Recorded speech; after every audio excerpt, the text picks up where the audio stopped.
Olá, sejam bem-vindos ao canal Salos. Meu nome é Sandro Máximo e eu proponho a você, durante alguns momentos, nós ficamos aqui nos deliciando com a palavra do Senhor.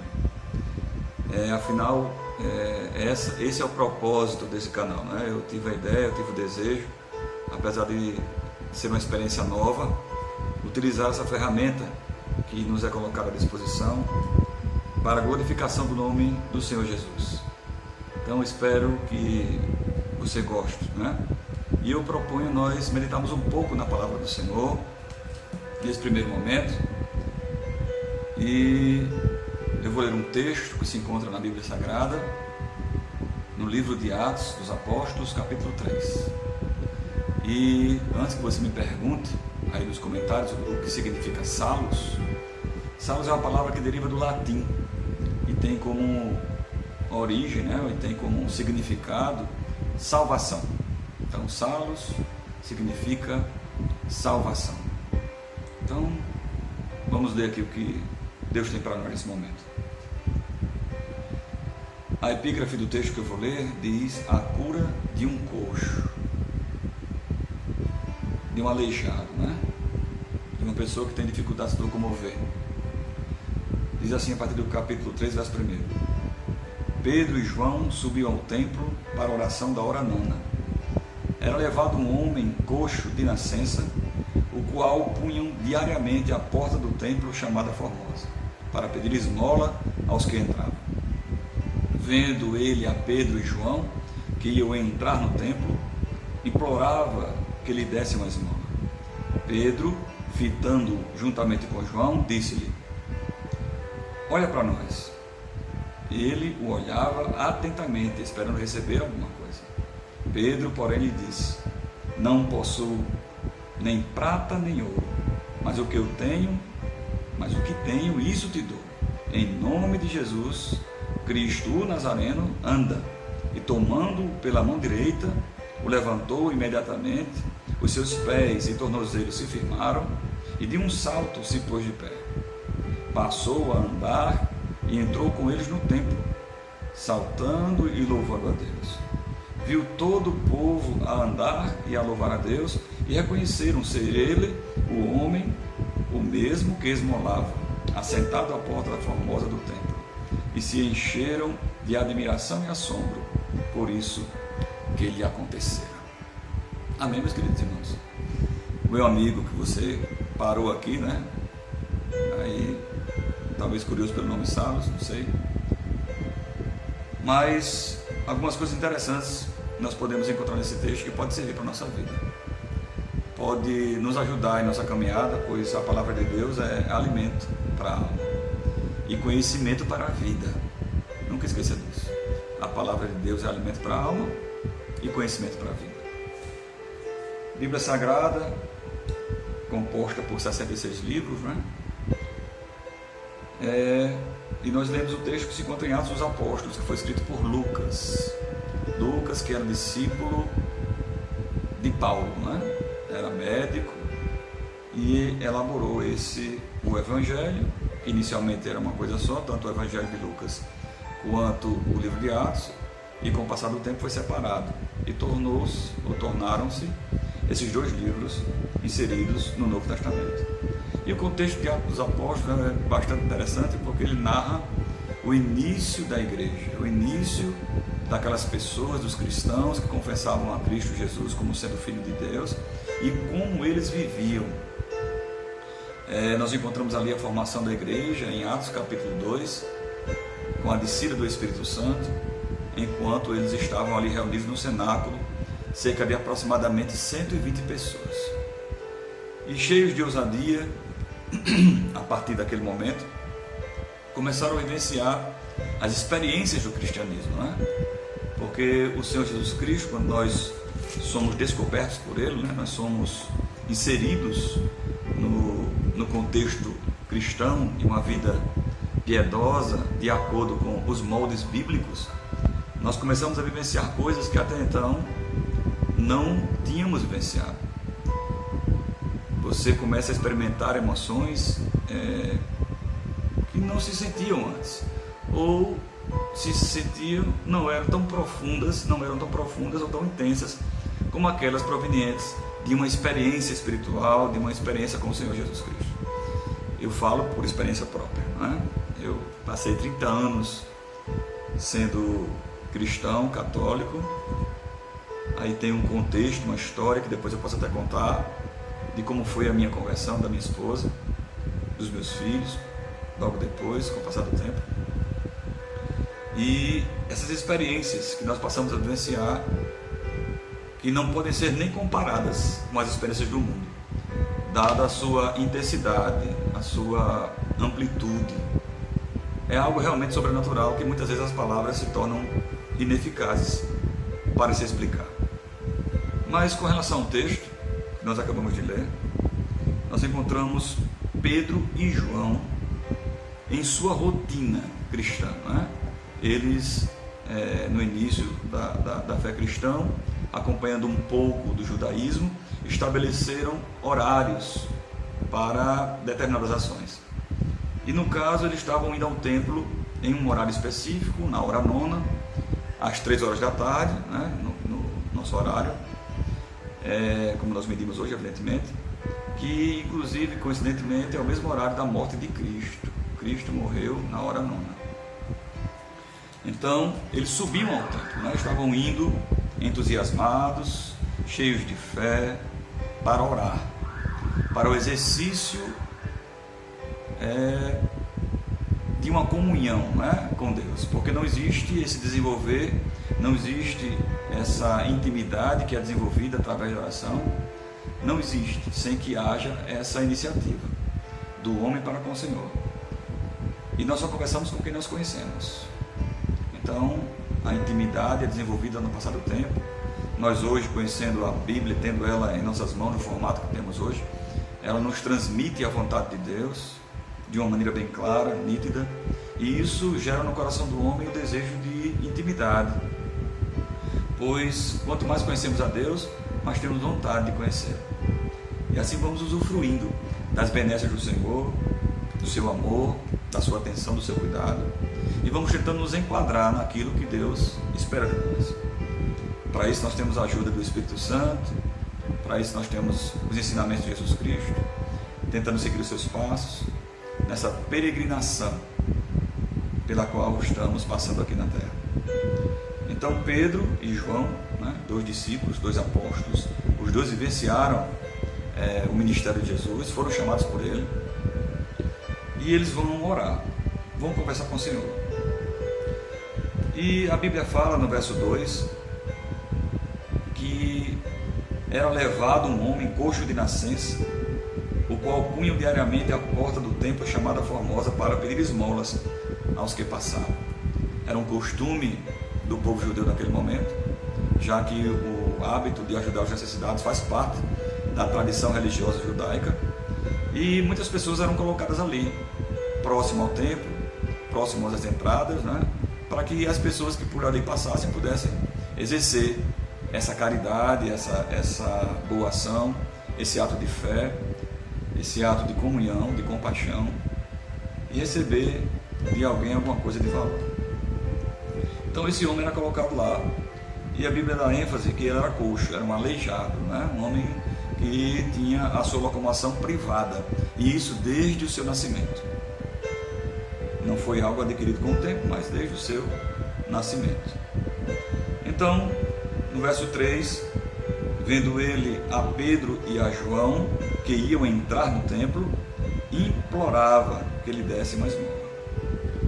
Então, nesse momento, aquele homem, diante de sua dificuldade, diante do seu flagelo, ele encontra naqueles 2 homens que se aproximavam a possibilidade de receber deles alguma coisa que lhe pudesse ser útil, um alimento, uma quantia em dinheiro, uma roupa, né? Uma vestimenta, uma túnica, alguma coisa que lhe pudesse ser útil. Talvez no seu coração, certamente, ele nunca imaginasse o que estaria prestes a acontecer. E às vezes, mediante as circunstâncias da vida, nós nos parecemos muito com esse, vamos dizer assim, homem deficiente, né? Nós temos as nossas deficiências, sejam elas quais forem, né?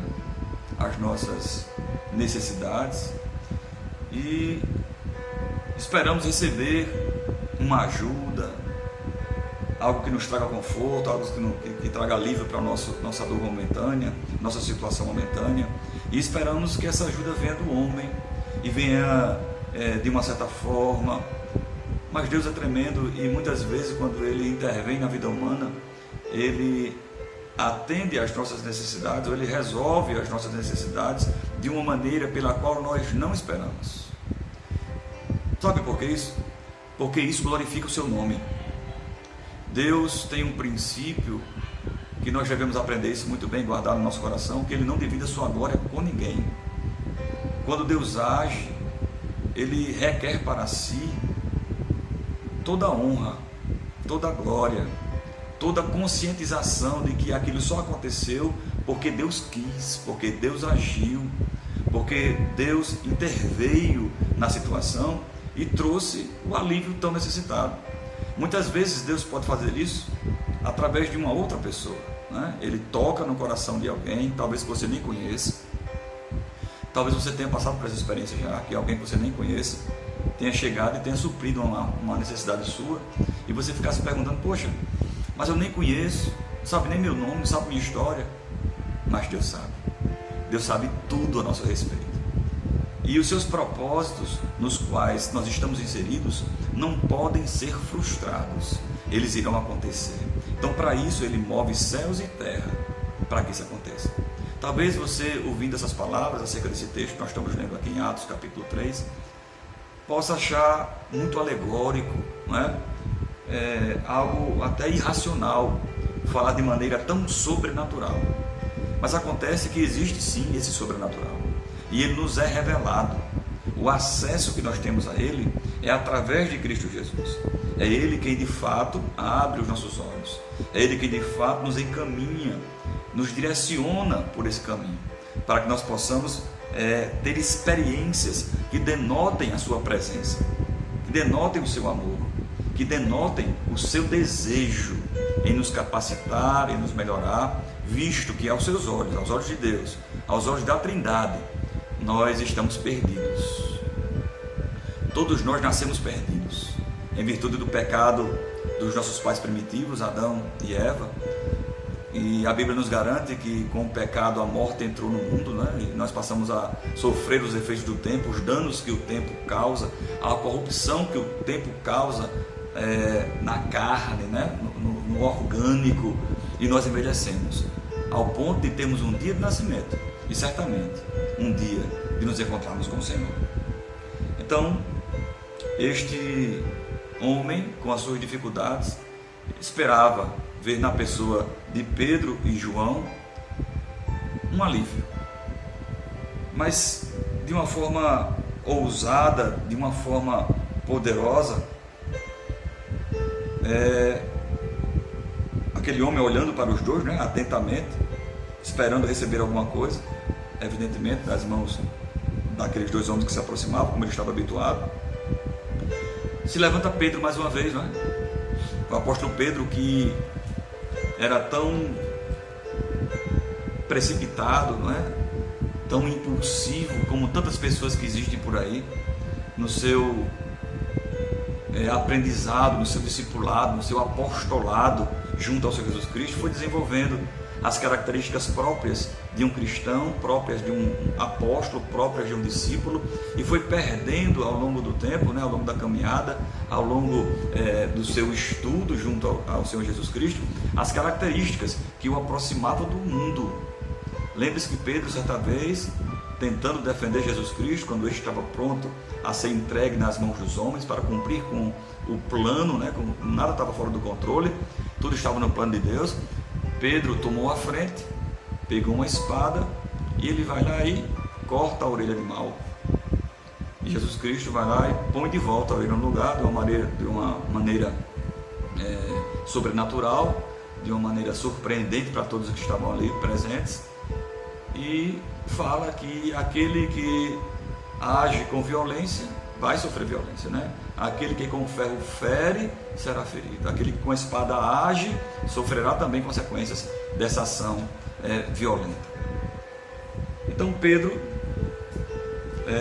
voltando-se no verso 6, para aquele homem lhe disse: não possuo prata nem ouro, mas o que tenho, isso te dou. Essa primeira parte desse versículo é muito reveladora para nós. Nós vivemos em um mundo que desde a nossa tenra idade, desde a nossa meninice, desde a época em que começamos a compreender as coisas e começamos a perceber os ensinamentos dos nossos pais, e que o mundo nos ensina através das mídias, não é? Hoje das mídias, na minha época era da televisão só, do rádio só, hoje não, é das mídias sociais, e a TV tem até ficado um pouco de lado ultimamente, não é? Então nós fomos educados assim, que nós temos que conquistar, que nós temos que estudar, e o estudo tem que trazer para nós certos benefícios que só através dele nós possamos alcançar. Isso é verdade. Só o conhecimento pode trazer coisas ao homem que ele nunca imaginou um dia ter, possuir ou alcançar. Mas esses dois homens, no caso Pedro, afirmando isso para aquele homem, ele traz uma mensagem para o nosso coração. Não ter prata e nem ouro significa dizer para nós, para mim e para você, que ele não tinha nada aos olhos humanos, que ele não tinha riquezas, que ele não possuía recursos, que ele era pobre, que ele não tinha aquilo que os homens nascem, crescem desejando, que suas mãos não podiam alcançar aquilo que desejava o seu coração, através da conquista, através da compra, através da aquisição, porque ele não tinha prata nem ouro. O que é que nós temos dado valor nessa vida? O que é que nós temos colocado dentro do nosso coração e ali tido como tesouro? E aquilo que é guardado no nosso coração certamente vai sair por nossa boca, porque esta fala do que está cheio o coração, já diz a palavra de Deus. O que nós temos guardado no nosso coração como desejo, como sonho para essa vida. Muitas pessoas têm se envolvido com o imediatismo, com o materialismo, querem tudo para já, para ontem, e com o menor esforço possível. E para isso tomam-se atalhos, não é? Caminhos inapropriados. Veja como o nosso Brasil e o mundo se encontram hoje, com uma mazela chamada corrupção, que corrompe o homem de dentro para fora. E isso é aprendido, isso é ensinado. O homem não nasce assim. Isso é visto na sociedade, não é? A Bíblia diz que dentre tantas coisas, que o aprendizado com certas pessoas, as más companhias corrompem os bons costumes. As más companhias corrompem os bons costumes. Então aquilo que nós aprendemos muitas vezes de bom, de bem, dentro de casa com os nossos pais, nós colocamos de lado por um aprendizado que vem do mundo, do entre aspas, do amigo, né? Do colega, daquele que nós admiramos, do professor, né? Na faculdade. Nós temos que ter nossa personalidade formada e forjada sobre a palavra de Deus. É ela que diz o que devemos pensar ou não. É ela que limita aquilo que é conhecimento saudável ou não. Caso contrário, nós podemos entrar por um terreno minado e podemos pagar um preço muito alto por isso. Então, o conceito de ter, possuir, nosso, está contaminado. E muitas vezes somos dominados por aquilo que temos, ao invés de controlá-los, né? De sermos mordomos daquilo que o Senhor nos concede. Porque as nossas conquistas não são só simplesmente nossas conquistas. Deus está presente em tudo isso. Se chegou até mim, foi porque Ele permitiu. Se nós conseguimos, foi porque assim aprove a Ele, segundo os seus propósitos para as nossas vidas. É por isso que em tudo nós devemos dar graças, em tudo nós devemos agradecer ao Senhor por ter chegado à nossa vida, ou no pouco ou no muito, tudo é proveniente das mãos de Deus. Então saibamos dar valor às coisas que realmente têm valor. E voltando ao texto, a segunda parte do versículo. Pedro, porém, lhe disse: não possuo prata nem ouro, mas o que tenho, isso lhe dou. Segunda parte: em nome de Jesus Cristo, o Nazareno, anda. No verso 6. Veja que ousadia. Aquele homem tímido que havia negado Jesus Cristo num momento tão difícil de sua vida. Aquele homem, juntamente com outros discípulos, que adormeceu quando Jesus Cristo queria companhia na oração. Agora ele se levanta com a ousadia da fé. Fé que é colocada no meu e no seu coração pela mão poderosa do Senhor.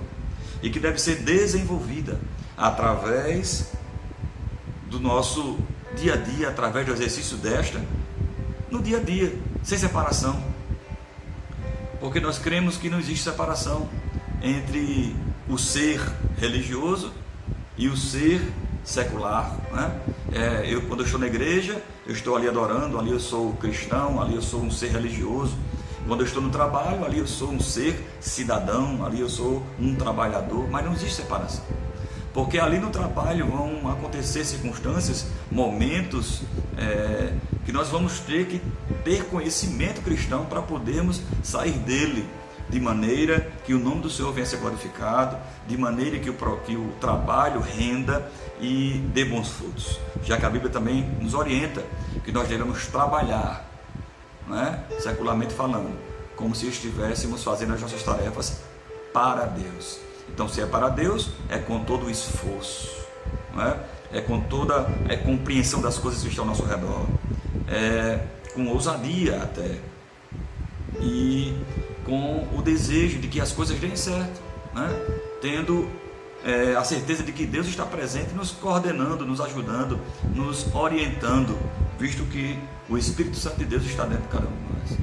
Então nós temos que ter esse sentimento.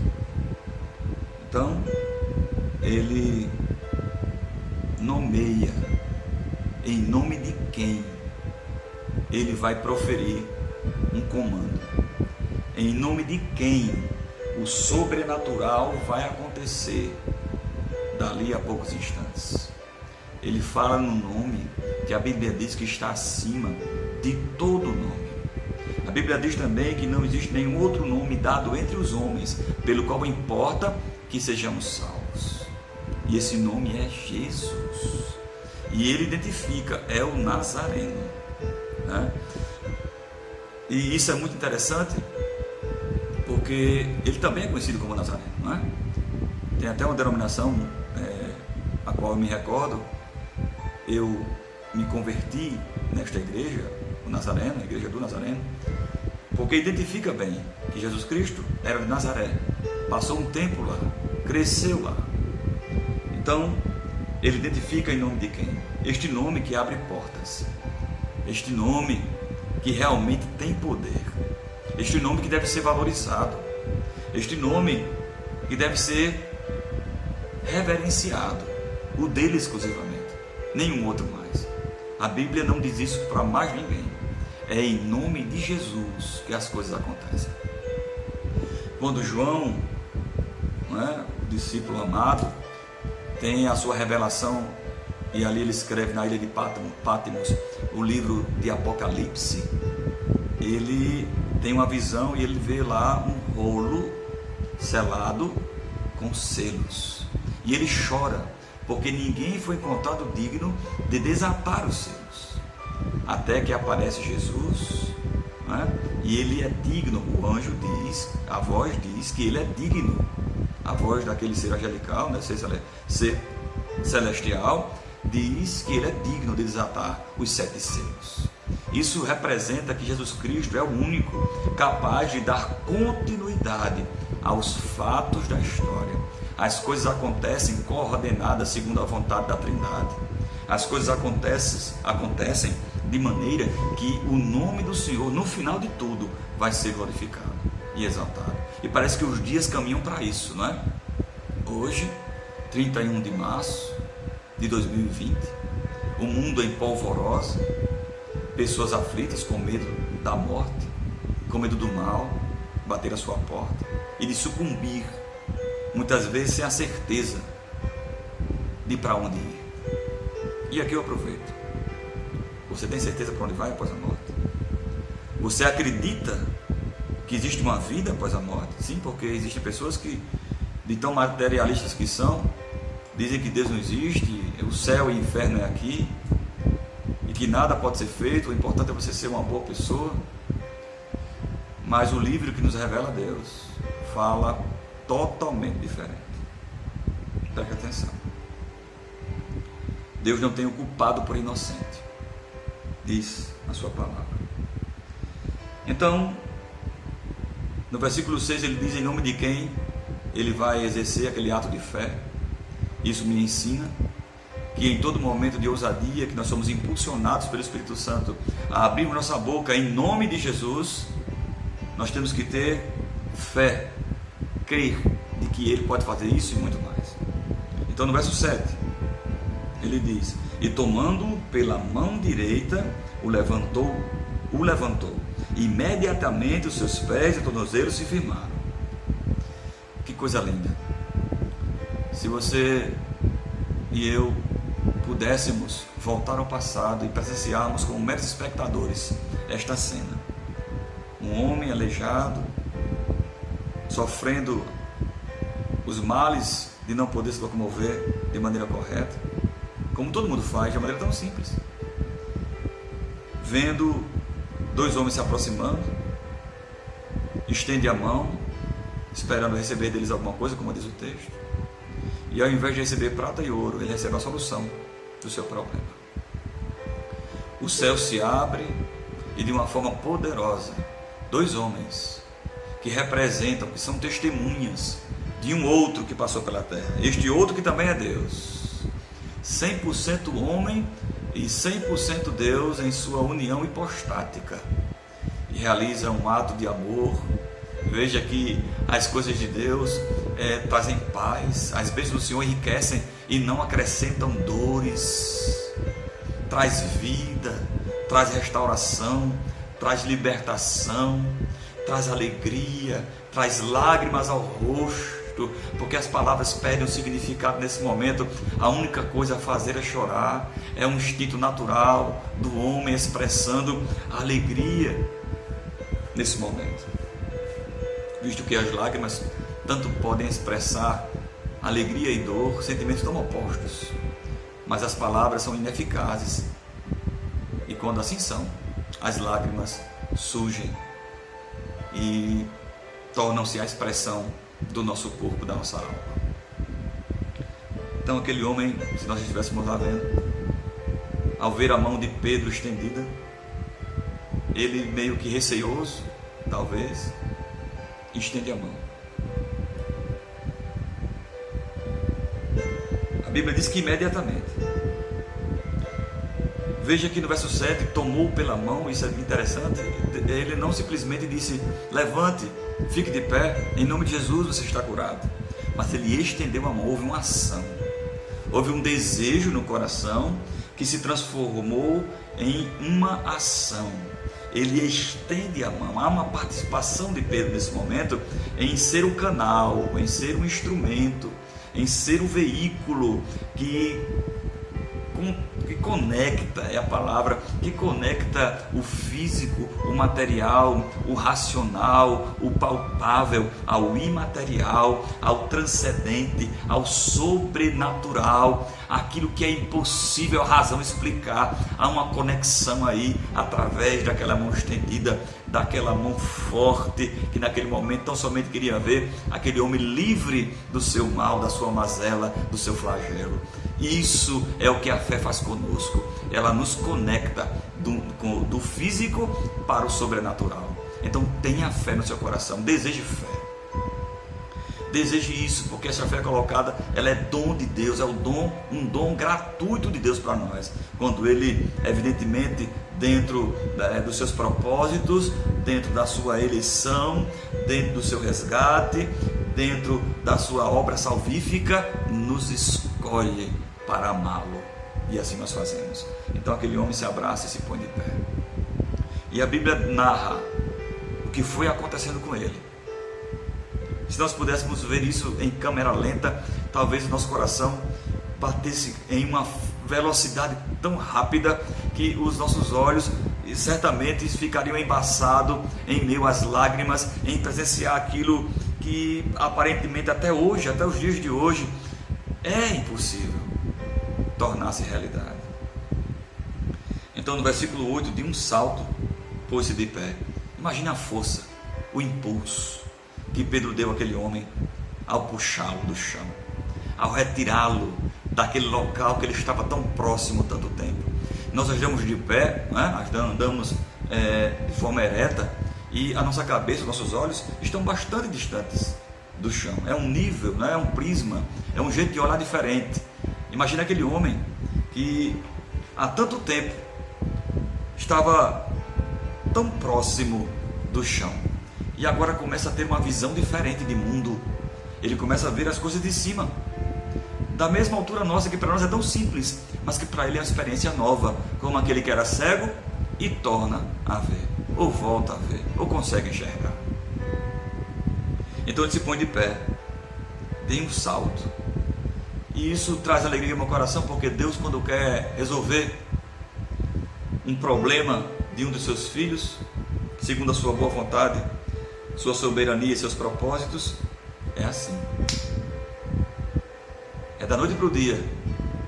Quando Deus quer, é da noite para o dia. E veja que aquele homem foi alvo da fé de Pedro e João. E eu não sei se esse homem alguma vez tenha pedido a Deus que fosse curado. Certamente, como era de nascença a sua situação, ele não sabia pedir, porque ele nunca esteve de pé. Então certamente eu aqui conjecturo, talvez não tenha pedido. Era uma emoção nova, era tudo novo. Então imediatamente, porque as coisas de Deus são rápidas às vezes, né? Às vezes demora um pouco a solução chegar, bater na nossa porta, mas às vezes é de repente.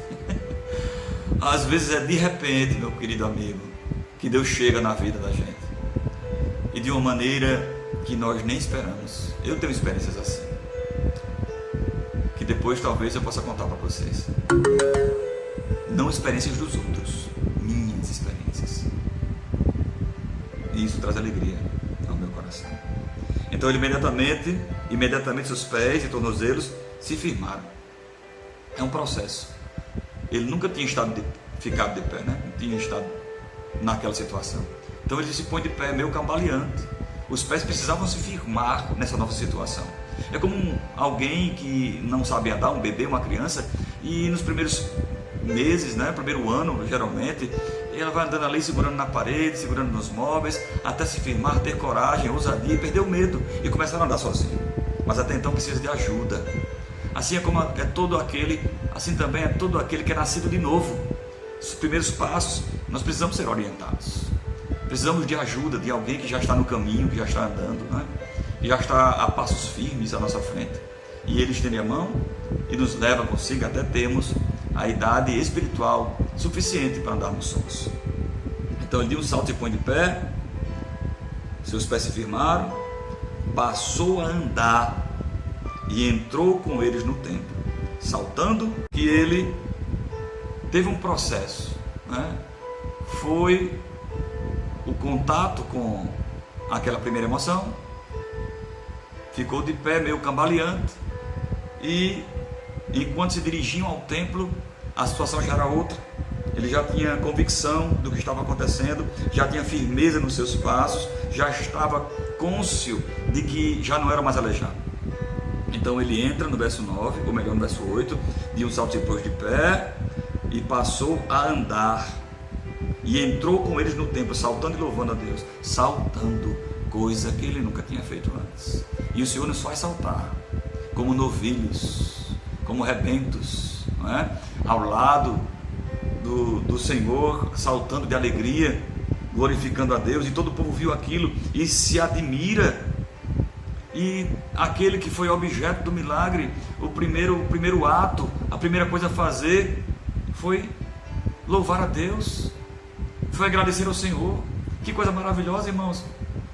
poder estar perto de Deus, poder vivenciar uma experiência única, viva, eficaz, e agradecer a Deus por isso. Quantos de nós, muitas vezes, diante do dia da vitória, nós pedimos tanta vitória, pedimos tanto emprego, pedimos tanto carro novo, tanto a casa nova, tanto o namorado, a esposa, o noivo, o filho, e quando de posse, de vitória, nos esquecemos do Senhor.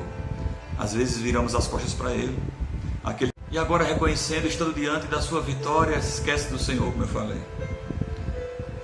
Mas nós devemos sim, seguindo o exemplo deste homem que teve o seu problema solucionado, dar glórias a Deus e dar testemunho daquilo que Deus fez, visto que todas as pessoas que estavam no templo ali naquele momento puderam reconhecê-lo como sendo aquele que outrora estava ali mendigando e agora está glorificando a Deus e enaltecendo o seu nome. Então, de tantas lições vistas nesse livro, nesse texto, nessa porção lida, que encontra-se em Atos capítulo 3, que nós possamos entender e compreender o que Deus quer de nós. Ele nos chamou para o exercício da sua obra, para estarmos inseridos nisso. Então espero que você tenha compreendido um pouco disso que foi dito. O vídeo ficou um pouco truncado do meio para o fim, perto do fim, em virtude de espaço, mas eu estou editando. Mas de qualquer maneira, aproveite aquilo que é aproveitável. Que Deus lhe abençoe, que mal nenhum chegue à sua casa, que você possa ver os seus sonhos diante de você, diante dos seus olhos, de maneira concreta, e que quando isso acontecer, lembre-se do Senhor que fez os céus e a terra, lembre-se do Senhor que teve compaixão de você e de mim, e realizou um desejo que estava no nosso coração, um sonho muitas vezes, tão impossível, nós reputamos muitas vezes por impossíveis, mas que Deus pode tornar realidade. Então, esta é uma singela mensagem retirada do maior livro que nós poderíamos um dia ter em nossa estante, que poderíamos ter em nossas mãos. Leia a Bíblia, deixe Deus conversar com você, ouça o que Deus tem para falar para você. Amém? Que Deus os abençoe, em nome de Jesus. Amém.